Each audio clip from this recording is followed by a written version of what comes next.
Hey, it's Scott Garlis at Stansberry Research. I'm here at the 2019 Las Vegas Alliance Conference. I'm here with Steve Sjuggerud, editor of True Wealth. Steve, good to see you. You too, Scott. Thanks for being here. Yep. So during your speech, you spoke about meeting Param Dedhia and how he caused a big change in how you've approached your health. What it is about that empowered you to make big changes? Yeah, it was really extraordinary. I went out to Canyon Ranch for a week out in Arizona, and basically, I needed to make a life change. And I somehow, even though we think, we're strong and we can do this, and also we think we don't have enough time to make a change. We don't have a week to spare to fix ourselves.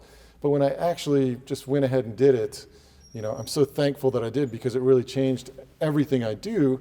And so there were some objective things, like some measurable things, and then there were some subjective things. So the objective things were kind of just your basic, like executive physical, a stress test, a blood test, these kind of simple things.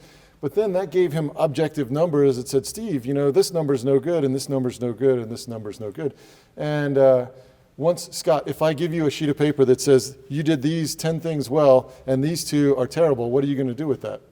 You're going to go fix the things that are terrible. Yeah, right? I mean, just if you're a naturally competitive person, you're going to set out to fix those things. And so I didn't really even have these measurable things that I knew were wrong, like, oh, you have a vitamin D deficiency. Really? I mean, I'm pretty tan, but, it turns out. So he listed all these things. And so on the objective side, things you could measure, if you can measure it, you can work on it. If you can work on it, you can improve it. So that was extraordinary. And then there are some subjective things too. We all know to eat well and to exercise, but there are a couple of little secret sauce things that really helped me and made a difference. So that's awesome. Yeah. Using the obstacle to your advantage. Yeah, and I actually, we have just announced that for Stansberry Alliance members that we're going to have, if I can get the words right, the Stansberry Research Canyon Ranch Health Conference. That's what we'll call it. There's a fancier word for it. But coming up in February, Doc's going to be there, I'll be there. The doctor that really changed my life will be there. And I'm excited that, for the first time ever, we're having a dedicated thing so people can have the transformation that I've had. So that's awesome. Yeah. Wow. Did you even know about that? I had no idea. Okay. Yeah. No, it's literally has just happened. So, yeah, that's incredible. Yeah. So what most impressed you about your site visit to Gold Standard Ventures, just changing the subject? Yeah, absolutely. So I on Friday, I actually visited the entire Carlin Trend, flew over it by helicopter and landed on a variety of Gold Standard's properties. So the Carlin Trend itself, it's the second largest gold mining region on Earth.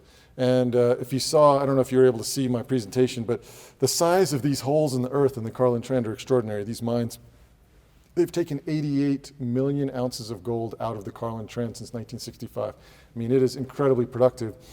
And this company, Gold Standard, that I talked about today, they control 20% of the Carlin Trend. So everyone sort of knows that Newmont and Barrick are the big players there, but these guys are the third largest, and nobody really knows about them. And but you ask me what impressed me most. Really, 2 things on the trip is just the expanse of the Carlin Trend and how much mining is going on over the course of many miles, these deep open pits that have been there for decades. And but then there's still so much more room that it can grow deeper, different directions. The other thing that impressed me was that you can't see any gold anywhere in the Carlin Trend. None. You can't pick up, there's not a single, core sample or thing in the earth that you could point to that says, oh, look at that little speck right there. It's truly invisible. Wow. So, when you hear that it's the second greatest gold producing, you'd think you'd have like nuggets that you could hold in your hand, but you can't see a darn thing. So I think that was the most extraordinary thing. I mean, the story itself is great. They control 20% of the Carlin Trend. It's only $200 million market cap. They've already put out their pre-feasibility study, so the risk is kind of taken out of it. And there's plenty of room for expansion, plenty of room for sort of joint ventures with Newmont. And when I say plenty of room for deals with Newmont, like in one case, there's a Newmont mine that would be a perfect circle in the ground, except for one wall of it doesn't exist because Gold Standard controls the earth on that side. So it seems like an easy deal for Newmont to make a deal with Gold Standard to open that pit up where where Gold Standard's property is. So anyway, a lot of things. It was a really fantastic trip. But I think the most surprising thing is like I haven't seen any gold. Where is it? You know, it's like, is this a big ruse, a big scam? And, you know, it's obviously there. You said 88 million ounces? Yeah. Wow. A name you're familiar with, Seabridge Gold. Yeah. How does Gold Standard compare to that? Yeah, so it compares in some ways. Mr. Friedberg is the largest shareholder, one of the largest shareholders of Seabridge Gold, and he's one of the largest shareholders of Gold Standard. I don't consider myself an expert in gold mining. I'm just really following Mr. Friedberg. We followed him in the past, made hundreds of percent in Arizona Star, made nearly 1,000% in Seabridge Gold, and this is Mr. Friedberg's next big opportunity. But Seabridge is, and I love Seabridge, and I would love to continue owning it and continue buying and selling it, riding the uptrends because it provides you fantastic leverage to the price of gold. But it is going to cost many billions of dollars to build Seabridge's mine ultimately. To build out that project, it's billions with a B. And when you look at like Newmont and Barrick, I mean, their entire market caps are around $30 billion. Are they going to want to spend $6 or $8 billion? I mean, maybe someday they'll borrow the money and put the, I mean, just financing that thing is going to be massive. So I'm content with Seabridge doing exactly what it's doing, which is continuing to stick more straws in the ground, suck up more core, and prove how much gold they have, and steadily increasing their gold resources, which is what they've been doing. But it might not, nothing might happen anytime soon because it's just so much to consider, you know, a $6 billion investment. Meanwhile, Gold Standard is $200 million market cap. I mean, someone could take it out like that and control 20% of the Carlin trend.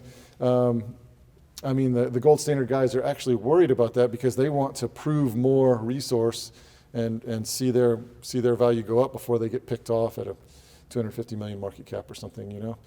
So yeah, they're vastly different stories. It's less than $200 million to start Gold Standard's mining operations for sure, and Seabridge's billions. That's the big difference. Wow. And then, do you prefer one or the other? I'm assuming based on what you said, you probably prefer Gold Standard right now versus Seabridge. Yeah, I mean it's. But would you own both? Yeah, I would own both for sure. I mean, it's a tough call. I mean, I would think that Seabridge could potentially have more upside in the long run. I think someone will take out Gold Standard Ventures at some point, and it may happen sooner than later. So your upside might be capped because of that takeout versus... Yeah, I mean, you may wake up one morning and make a 75% gain, and that's not the worst thing that could happen, right? No, not at all. Hey, Steve, thanks a lot for your time. Yeah, thank you, Scott. Absolutely.